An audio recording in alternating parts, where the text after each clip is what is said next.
Today we're diving into an account that is honestly one of the most heartbreaking but also miraculous stories in history. Throughout time, individuals chosen to guide humanity have faced some unimaginable trials. Some were exiled, others were thrown into fires, and many were assassinated.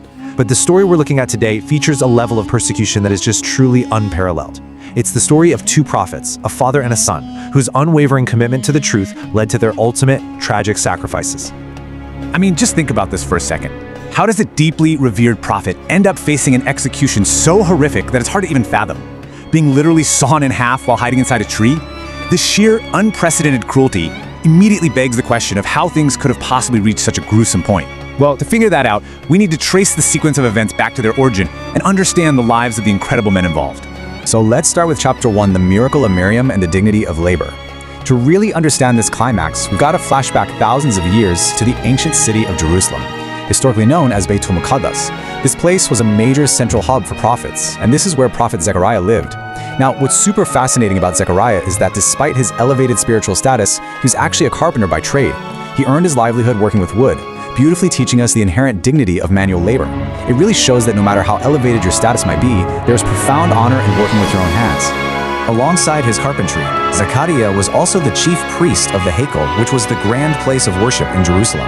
He had a very close friend in his family circle named Imran, who had a daughter named Miriam. Because Miriam's mother had actually dedicated her child to the worship place, Zakariya stepped in as Miriam's guardian. He set her up with a perfectly secluded room right within the Heikel, known as a Marab. In this quiet, dedicated space, Miriam spent her days in worship, learning the commandments of Allah directly under Zakariya's guidance. And this setup leads to a phenomenal miracle. Whenever Zakariya visited Miriam in her mihrab to check in on her, he would find fresh food and fruits waiting for her.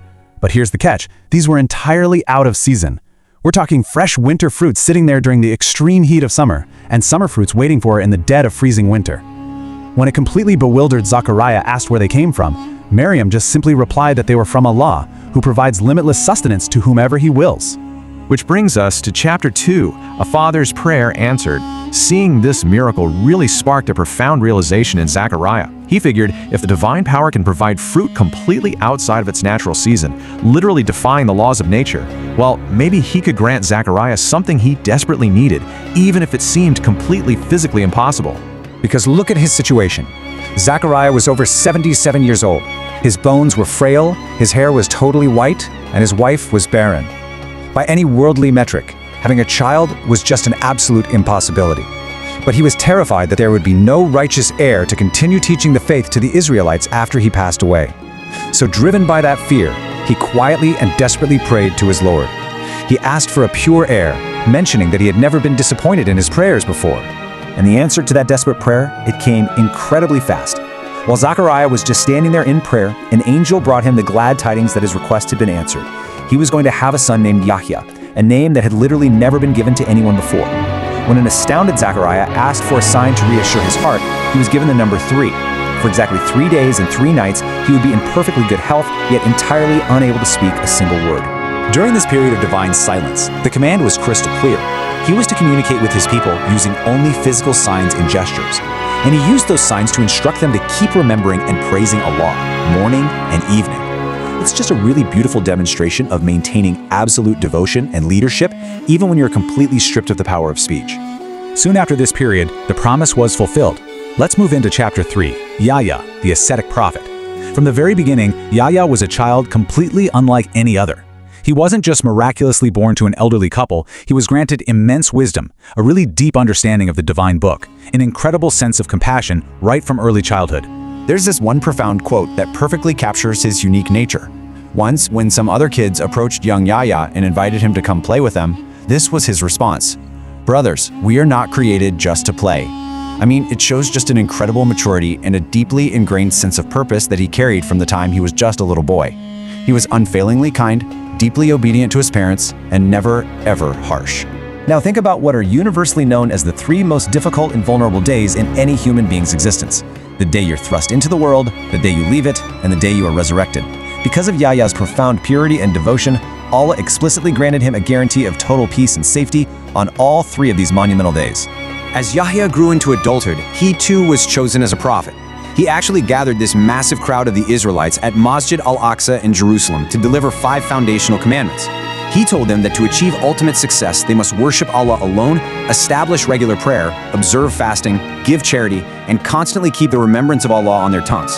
But despite his immense leadership, Yahya lived a remarkably ascetic and detached life.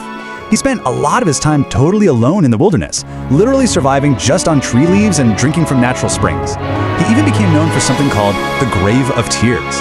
This was an incredibly emotional event where he didn't return home for 3 days. His father, Zakariya, went looking for him out in the jungle, only to find Yahya standing inside a grave he had dug for himself, just weeping profusely. When Zakariya asked him why, Yahya reminded his father of his own teachings, that the vast, terrifying distance between heaven and hell can only be crossed by shedding tears of devotion and fear of God. Now the story shifts gears to Damascus, bringing us to chapter 4, the price of truth. And this is where things take a really dark turn. The region was ruled by a powerful king who had set his sights on marrying a very specific woman. However, according to divine law, this woman was strictly forbidden to him. It was a relationship that just absolutely could not be legally or morally sanctioned. Enter Prophet Yahya. Knowing full well the kind of power the king held, Yahya fearlessly spoke truth to power anyway. He issued a strict fatwa, a public decree, stating that this marriage was completely unlawful and that pursuing it would invite divine wrath. Well, this unyielding stance totally enraged the woman the king desired. Realizing that the king actually respected Yahya's word, she decided to manipulate the situation. She agreed to marry the king, but only on one horrifying condition. She demanded the severed head of Prophet Yahya. Blinded by his desire, the king actually sent his men and they brutally assassinated the great prophet Yahya. They severed his head and brought it back to the woman on a platter. But then, a chilling, miraculous turn of events took place. The severed head did not fall silent. It continuously echoed these very words. This is not halal. This is not lawful. It repeated this truth over and over until divine punishment struck and the earth completely swallowed that wicked woman alive. Which sadly brings us to chapter 5, the silent martyrdom. You see, the tragedy didn't just end with Yahya. Following his son's horrific assassination, the Israelites actually turned against the grieving, elderly father, Prophet Zakariya.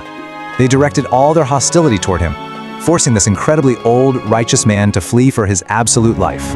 And this brings us right back to the brutal mystery we asked about at the very beginning of this explainer.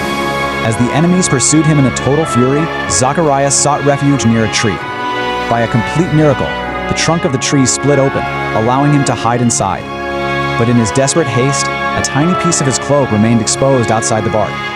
His enemies spotted the fabric, and realizing he was trapped inside, they didn't even try to pull him out. Instead, they brought a giant saw and began to saw the tree and the prophet inside it straight down the middle. As the cruel teeth of that saw first cut into his flesh, the immense pain naturally caused Zakariya to let out a slight gasp. But at that exact moment, a divine revelation came to him. Allah issued an incredibly heavy ultimatum. If your voice does not stop, I will destroy the entire earth along with all the people. Upon receiving this warning, Zakariya prioritized the safety of humanity over his own unimaginable suffering.